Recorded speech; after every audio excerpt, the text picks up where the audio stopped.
ఇంకా మన వాక్యంలోకి వెళ్ళాలి, సమయం లేదు కనుక నేను చెప్పేస్తాను.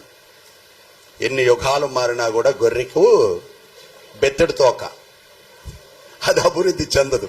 దేవునికి మహిమ కలుగునుగాక. హల్లెలూయా. ఆ అభివృద్ధి చెందకపోవటం అనేది బాధాకరమైనటువంటి విషయం. అది మన జీవితాలలో కూడా మనకు కూడా సంబంధించిన విషయమే. ఇక్కడ ఆది కాండములో మొదటిగా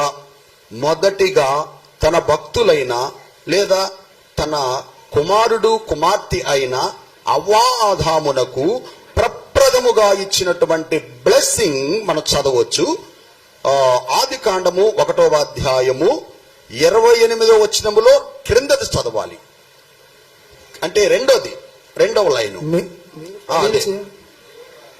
మీరు ఫలించి అభివృద్ధి పొంది. చాలు, మీరు ఫలించాలి, అభివృద్ధి చెందాలి.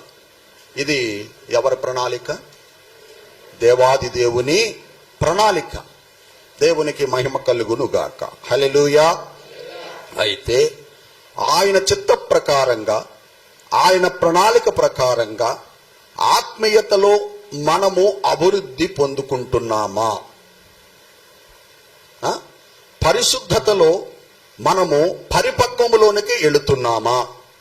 అలాగే ఎక్కలేనంత ఎత్తైన కొండ మీదికి ఎక్కగలుగుతున్నామా? ఈ మనం ప్రశ్నలు వేసుకోవాలి. రాత్రి దైవ సేవకు నిరీక్షణరావు గారు వచ్చారు. ఆయన ఏమన్నారంటే, శ్రమలలో లెగాలి పైకి, తర్వాత దానిలోనే నడవాలి, తర్వాత ఆ ఉన్నతమైన స్థితిలోనికి వెళ్ళాలి. ఇది పర్వతం మీదికి.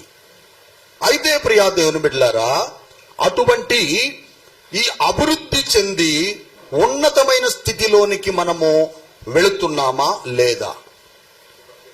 వెళుతున్నట్లయితే నేను వెళుతున్నాను అని మీరు ఆలోచన చేసుకోవచ్చు.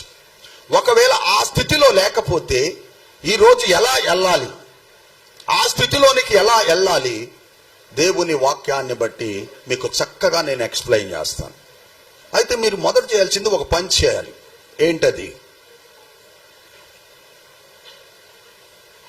ఆత్మలకు తండ్రిని, అంటే ఆత్మల కాపరిని గనుక మీ అందరికీ నేనేమవుతాను? తండ్రినే కదా. ఆత్మలకు తండ్రిని, ఆత్మల కాపరిని. ఇప్పుడు మీరు ఒకటి గ్రహించాలి. ఇప్పుడు ఆత్మల డాడీ జాగ్రత్తగా వినమన్నాడు, వాక్యం వైపు మనసు పెట్టమన్నాడు, అటు ఇటు చూడొద్దన్నాడు అనేది ఆ ఆలోచన మీ మనసులో స్థిరపరచుకోండి. ఒకవేళ మనం మిస్టేక్